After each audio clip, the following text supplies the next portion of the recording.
Arjun arrest వెనుక చంద్రబాబు వాస్తవం. ప్రముఖ సినీ నటుడు అల్లు అర్జున్ను పోలీసులు అదుపులోకి తీసుకున్నారు. అనంతరం చిక్కడపల్లి పోలీస్ స్టేషన్కు తరలించారు.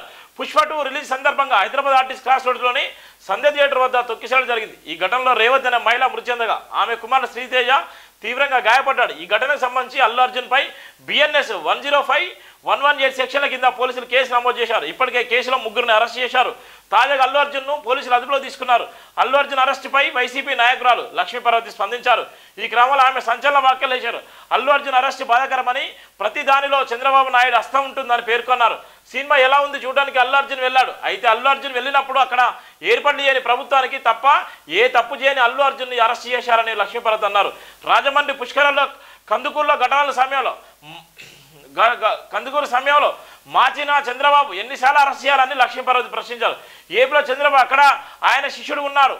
2 రాష్ట్రాల్లో రాక్షస పాలన సాగుతుందని లక్ష్మీపార్వతి తీవ్రస్థాయిలో విమర్శించారు. ఇక్కడ ఉన్నటువంటి ఎవరైతే ఉన్నాడో చంద్రబాబు నాయుడుతో పాటు చంద్రబాబు నాయుడు శిష్యుడు కూడా ఇక్కడే ఉన్నాడు. కనీసం ఒక ఐకాన్ స్టార్ ఉన్నటువంటి వ్యక్తికి ఆయన సినిమా చూసే హక్కు ఉంది. ఆయనకు భద్రత కల్పించాల్సిన రాష్ట్ర ప్రభుత్వం కూడా భద్రత కల్పించలేదు. ఇదంతా చంద్రబాబు డైరెక్షన్లో మాత్రమే బన్నీని అరెస్ట్ చేసేయాలని అనే సంచలన వ్యాఖ్యలు చేసింది.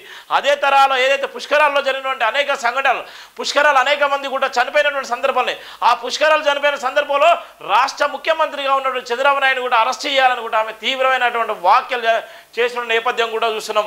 అలానే ఇలా ఉన్నటువంటి రాష్ట్ర ప్రభుత్వాలు ఎవరైనా ఆత్మహత్యలు చేసుకున్నా లేకపోతే సంఘటన జరిగినా కూడా రాష్ట్ర ప్రభుత్వమే బాధ్యత వహించాల్సి వస్తున్నటువంటి పరిస్థితి ఇక అల్లు అర్జున్ అరెస్ట్ చేసిన తర్వాత అయితే అర్థమయ్యేటువంటి పరిస్థితి మనం చూస్తున్నాం.